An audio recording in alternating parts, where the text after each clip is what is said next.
আমরা এই মুহূর্তে মহিষবাথানি গ্রাম পঞ্চায়েতের অন্তর্গত ফুলাচুরি গ্রামে বিশ্বজিৎ রাজবংশী বাড়ির এখানে এসেছি। খুব সম্ভবত কালার সাপ বলছে, যাই হোক আমরা যথাস্থানে পৌঁছেছি, এখনও সাপটাকে দেখতে পাইনি। আপনারা ভিডিওটা দেখতে থাকুন, বিস্তারিত ভিডিওটা দেওয়া হবে।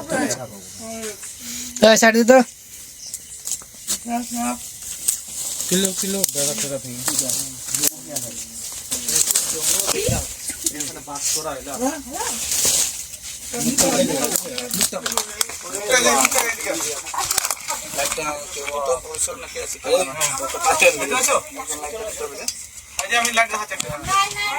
মুখটা কোথায়? ওই যে মুখটা ওই চল, এই যে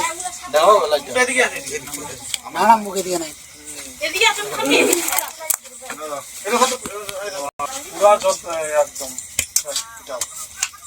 ওই দিক দিয়ে পাবা অ্যাকশন সে নিতে হবে। এখানে মোটর ওখানে, হ্যাঁ ওখানে ওখানে ধরে নেব। আচ্ছা আচ্ছা,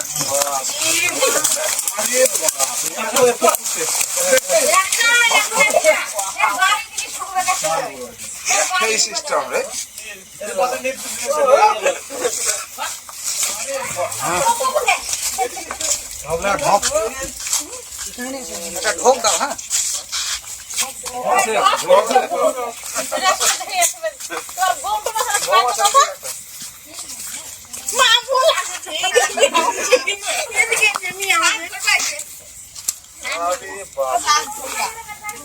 এত জিবা বাইর করছে, জিবাটা কত বাইর করছে, জিপটা কত বের করছে।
অল্প ফাঁক করলে কি বেড়ে যাবে?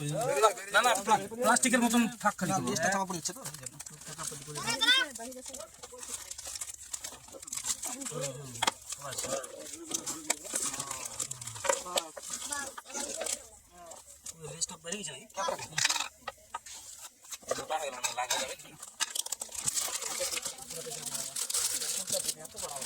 এত এত সাপের উপর গোলাই হয়ে গেল।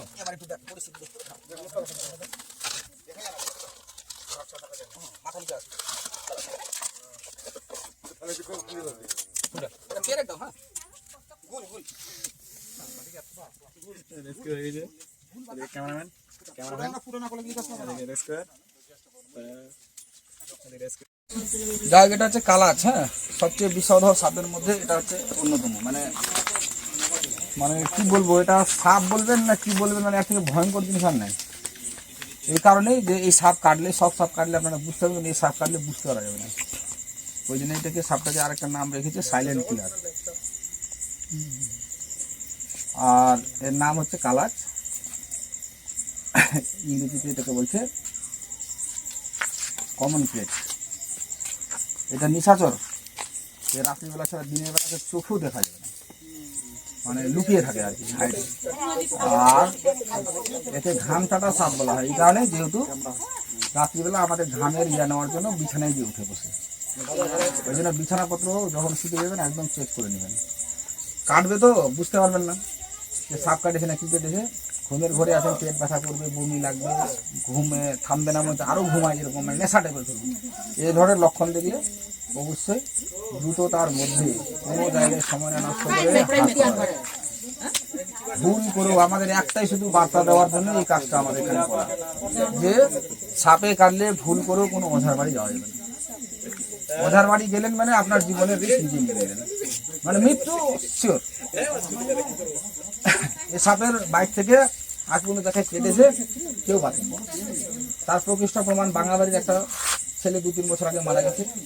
মনে পড়ছে রাত্রিবেলা এরকম পেটের ব্যথা হচ্ছিল, শেষে হাসপাতালে গিয়ে মারা গেল। কয়েকদিন আগে শীতকামলে একজন মহিলা মারা গেল, একটাই কারণ হাসপাতালে না গেল। তো যাই হোক, আমাদের একটাই শুধু এটা বলার বিষয় যে সাপ কাটতেই পারে। মানুষের চলতে ফিরতে কেন সাপ কেন, আমাদের গরু ছাগলও তো কাটছে নাকি, আরো পোকামাকড় কাটছে, কাটতেই পারে, ভুল হতেই পারে মানুষের। তবে এই না যে সাপ কেটেছে মানে আমি মরে গেলাম, এই ধারণা ভুল মানুষের। সাপ কেটেছে, হাসপাতালে যান, হাসপাতালে ইনজেকশন দিবে, 3 দিন আপনাকে তত্ত্বাবধানে রাখবে, আপনাকে রিলিজ করবে। ভয়ের কিছু নাই। সাপের থেকে ওই যে বললাম যে আতঙ্কটাই মানুষ বেশি। হ্যাঁ, যে সাপে কেটেছে মানে আমি আর বাঁচবো না, এটা ভুল। এই ভাবনাটা থেকে বেরিয়ে আসবে, ঠিক আছে? ওই জন্য এই বিষয়ে আপনারা অত্যন্ত সচেতন থাকবেন। আর যেটা বললাম, বিশেষ করে কিছুদিন পরে আর সাপ দেখতে পাবেন না। কেন? যেহেতু সাপ শীত ঘুমে চলে যায়। শীত যখন বেশি পড়ে যাবে, ঠান্ডা পড়ে যাবে না, আর সাপ দেখবে না। ওরা শীত ঘুমে চলে যাবে। এই সময় এই যে গরম আর বর্ষাকালে হালকা হালকা গরম ঠান্ডা ঠান্ডা পড়ছে, জমে বেরোচ্ছে, ঠিক আছে? তারপর শীত যখন চলে আসবে কঠিন, তখন আর বেরাবে না। আবার সেই গরম বা গ্রীষ্মকালে বা যখন ওই বর্ষাকাল হবে, বর্ষাকালে সাপ বেরোর কারণ একটাই কি জানেন? যেহেতু ওদের গর্তগুলোতে থাকে না, ইঁদুর খোপগুলোতে, গর্তগুলো জলে ডুবে যায় না, তখন ওরা বেরিয়ে যায়। অত ডাঙা খুঁজবে না, ঠিক না? এই যে ব্যাপার। তো যাই হোক, এই বিষয়ে অযথা আতঙ্কিত হবেন না। আর ভালো লাগছে যে সাপকে আপনারা দেখতে পাচ্ছেন, আমাদেরকে যে ডাকছেন আমরা রক্ষা করে দিয়েছি। হ্যাঁ, আপনারাও অন্ততপক্ষে এখানকার এলাকাটা থেকে একটা নিরাপদ বোধ করছেন, তাই তো? যে না, এখন আর সাপটা চলে গেল, মানে আমাদের আপাতত চিন্তা মুক্ত, তাই না? যাই হোক, তো এই বিষয় নিয়ে আপনারা সচেতন থাকবেন। সাপকে ভুল করে মারা যাবে না, কারণ সাপেরও বাঁচার আইন আছে, তাদেরও অধিকার আছে। আমি যে কথাটা বললাম কিছুক্ষণ আগে, যেটা মহিষবাথানি অঞ্চল, আমাদের এটা হচ্ছে শহরা গ্রাম, কিন্তু পাড়াটা হচ্ছে খুঁটাচিরি। তো আমরা বিশ্বজিৎ রাজবংশীর সঙ্গে আছি, যে সাপটা দেখতে পেয়েছি। তো যে প্রত্যক্ষদর্শী, তার কাছ থেকে আমরা শুনে নেবো যে ঘটনাটা কী হয়েছে। ঘটনাটা হয়েছে বলতে, আমি ওদিক দিয়ে হেঁটে হেঁটে আসছিলাম, তো আমাকে সাপটা দেখা পেয়ে ওদিকে পিছনে চলে গেলাম। পিছনে যাওয়ার পর টর্চ মেরে দেখছি তো বিশাল একটা সাপ। আমি ভাবলাম বয়লা, ফার্স্টে বয়লা, দেখছি না। তারপরে দেখি মানে ফোন করা যাক, শুনি ডাকে, ফোন করে ডাকা যাক, ধরছে তো, ওই জন্য ফোন করলাম, ফোন করে ডাকা। যাই হোক, আমরা সাপটা এখন ধরে নেওয়ার পরে আপাতত নিরাপদ বোধ হচ্ছে। এখন নিরাপদ মনে হচ্ছে। তোমরা খুশি তো? খুশি খুশি। যাই হোক, আমি বিশ্বজিৎ রাজবংশীকে ধন্যবাদ জ্ঞাপন করছি। যাই হোক, ওরা এই বিষয়ে যথেষ্ট অকেবেল আছেন, যে সাপকে যে মারা যাবে না সেই বিষয়ে যথেষ্ট অভিজ্ঞ আছেন, জানেন। সেই জন্য আরেকবার অসংখ্য ধন্যবাদ জ্ঞাপন করছি বিশ্বজিৎ ভাই। সকালে ভালো থাকবেন। ঠিক আছে।